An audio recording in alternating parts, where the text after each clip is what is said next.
half or so of our congregation, our fellowship, is now on the retreat at Montatoyan, and with the children and activities and grand messes that are in the big room.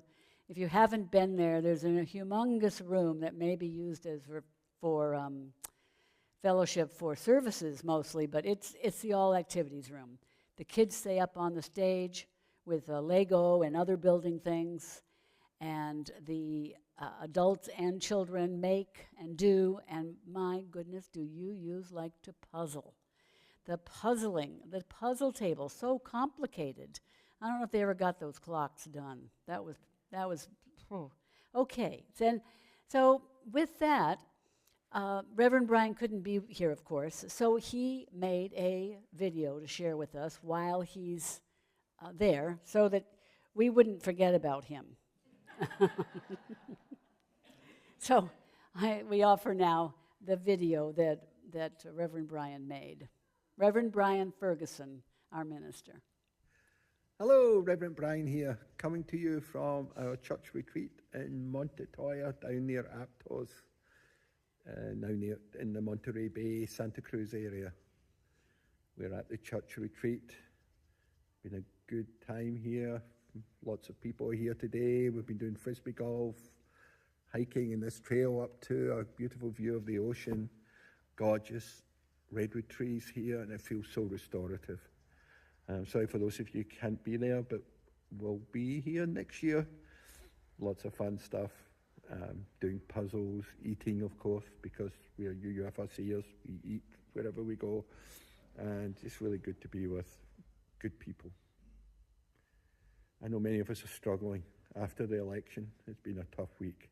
People put in so much effort in getting out the vote and doing phone banking, and we did not get the result many of us hoped for. It was severely disappointing. I know some of us are distraught, and it's been a tough time. We had 63 people at the post-election service on Wednesday, sharing where they are emotionally, and there was runs a gamut from people really processing deep emotions of disappointment and hurt and frustration, anger, and other people just in disbelief. Myself, I'm struggling a lot with kind of numbness and a confusion, disappointment certainly. I've not reached anger yet. I'll get there. Right now, we all just need to take care of ourselves, really go inside, get in touch with your own emotions, get in touch with your heart, your spirit, your soul, and really check in. Where am I right now? We may find we dip into lows that we surprised at. We may find we get into anger. And I think there's two main things going on for most of us right now. I think there's grief, there's severe grief, severe disappointment, severe feeling of being distraught at the result. I think there's also fear. I think the fear of the future. We've got grief of what happened and deep fear about what's going to happen in the weeks, the months, the years ahead. And I feel that. I feel that grief and I feel that fear.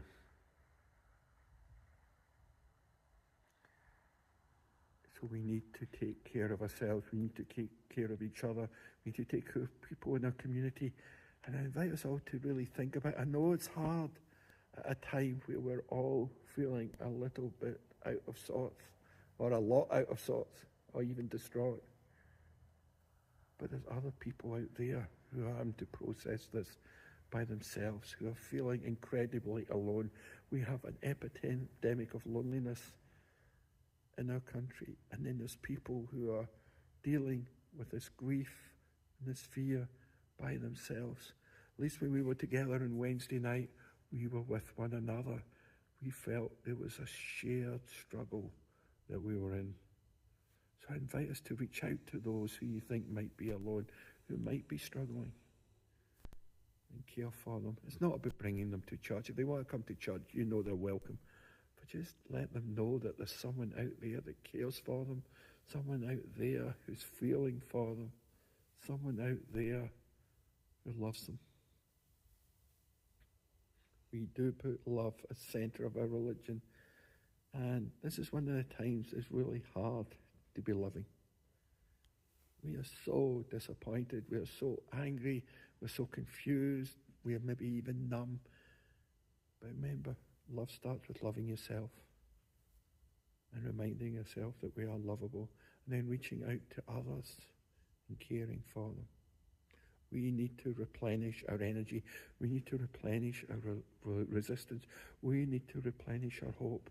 And that starts by acknowledging the real pain we're feeling. Because we are hurting so much because we care so much. We care so much from those most marginalized in our society. We care so much for what this country could be. The ideal of America is a beautiful thing, and we want to fully live into that, but we're not there yet. And this is a setback, and we need to remember that nothing is going to be determined in the next 4 years forever. We need to decide, replenish ourselves, decide how we want to move forward, decide how we want to resist, decide how we want to build a country that we desire and I believe we are capable of. And thinking in the long term and doing that, but living out our values with ourselves, with those around us, with those in our community, and those throughout San Mateo County in California. We need to replenish our energy, replenish our hope, and then take one step forward. And we may not be there yet. It may take a week, a month, a year, but we will get there. And I will be with you every step of the way.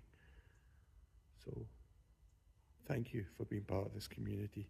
Thank you for listening to this message.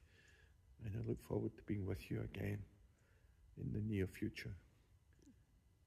And take care of yourself and those loved ones around you. And please reach out to me or the pastoral care team if we can be of any support in the days, weeks, and months ahead. Take care. I love you.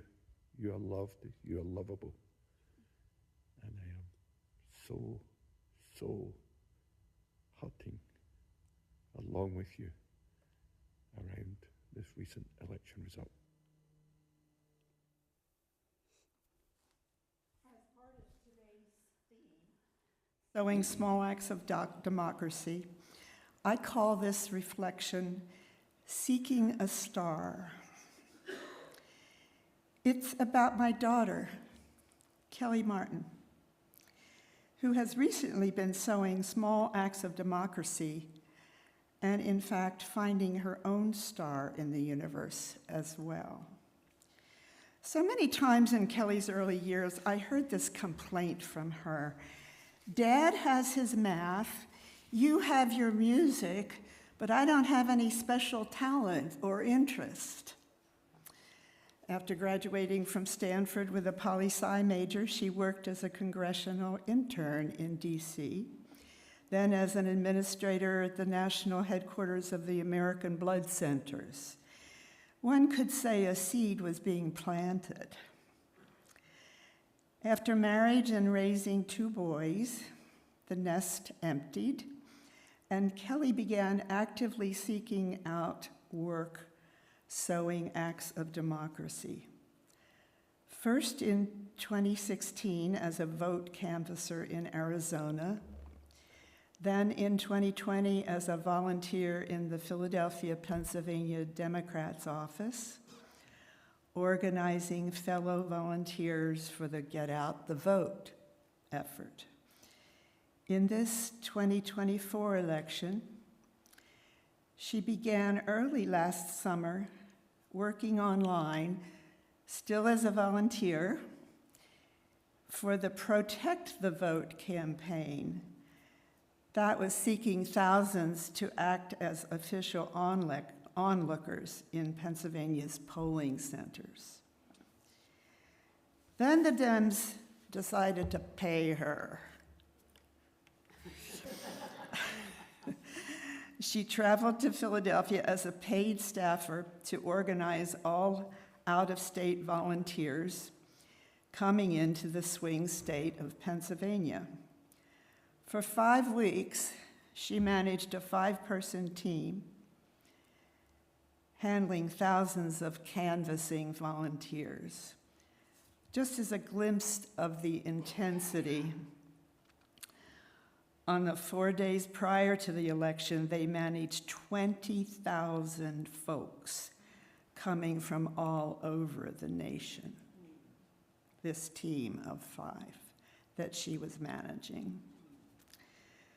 Her comment to me was she was feeling like an air traffic controller on several screens at one time.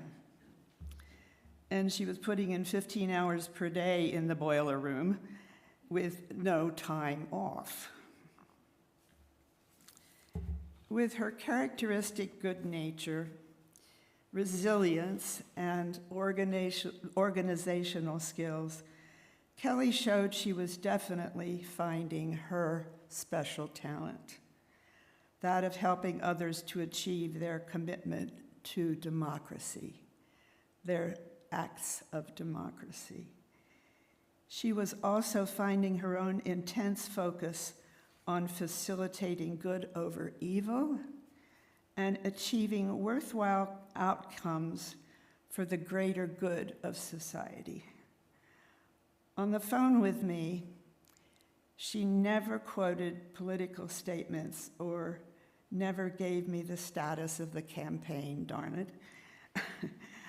Only that she and her team were all deeply dedicated to the needs that were before them.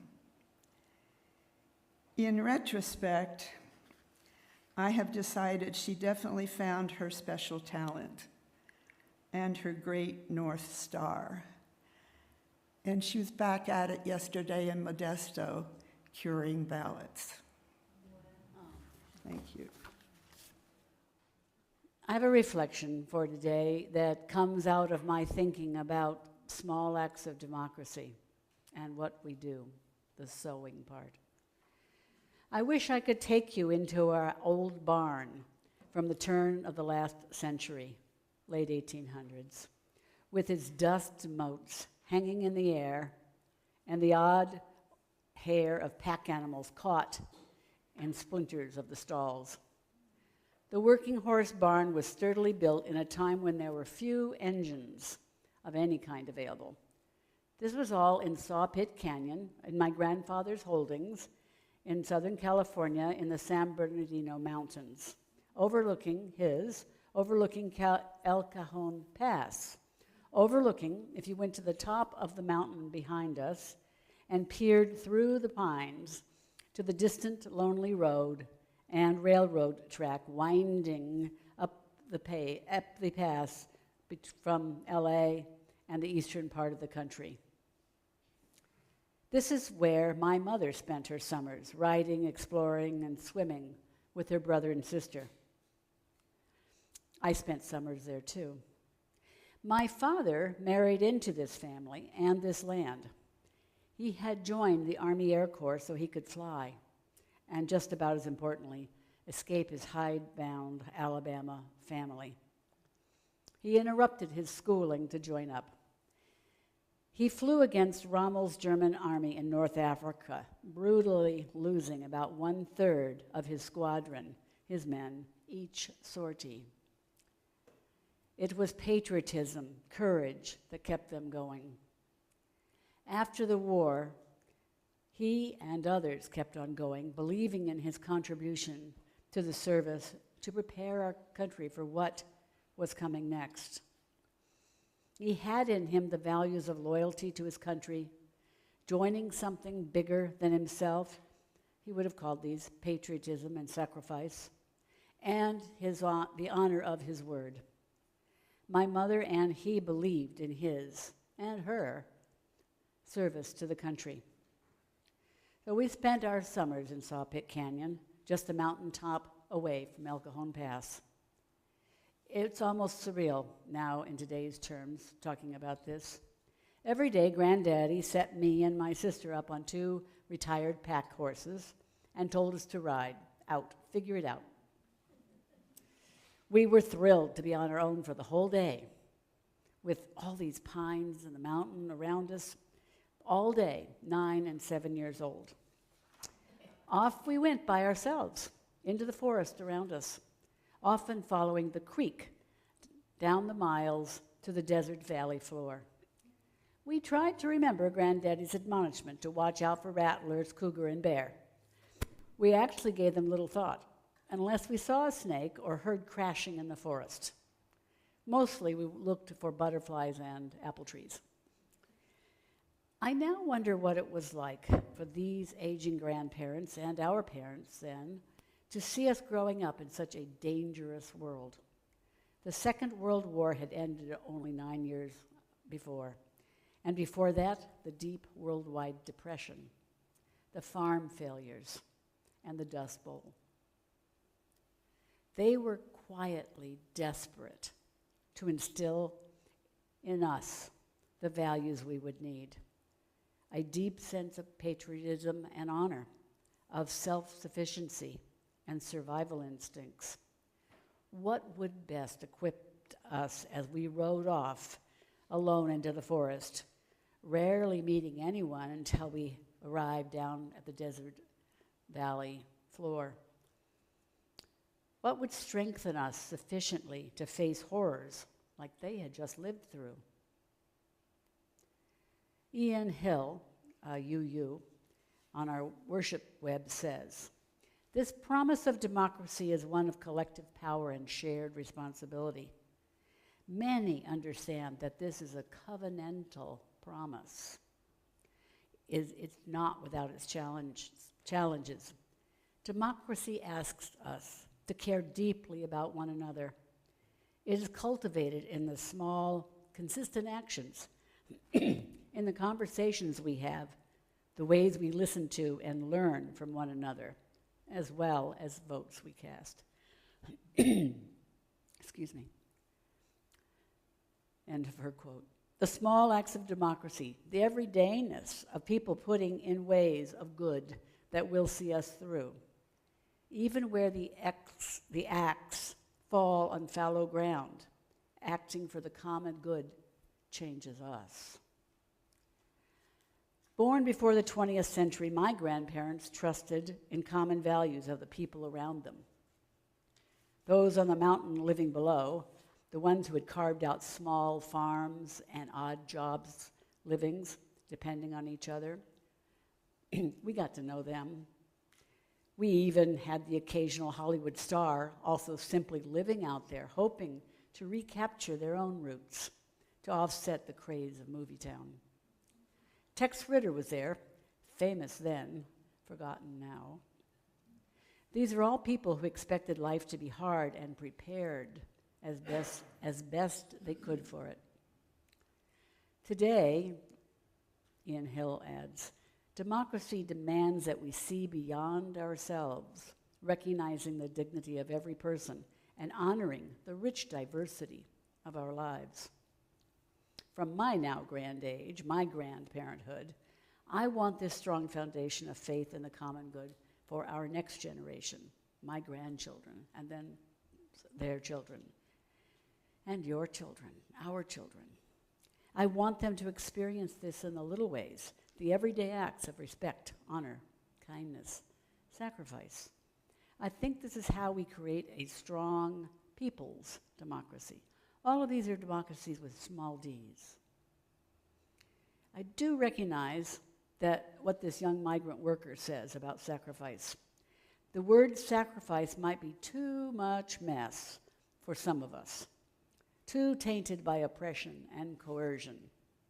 What matters more is that we are willing to live our lives in the shape of what is being asked, not hope that what we are asked to do will fit the shape of our lives. What matters more is that we are willing to live our lives in the shape of what is being asked. Echoes of John Kennedy, right? Are we willing to live our lives in the shape of what is being asked? It takes the confidence and faith in ourselves to, with our hard-won skills and savvy to weather the coming storms. It takes some hard times to learn to hold to the common good, to act in ways that enhance the lives of those around us. The common good is what will get us through. I do think we want that meaning of our lives and that legacy to leave behind us. It's in the small acts of democracy.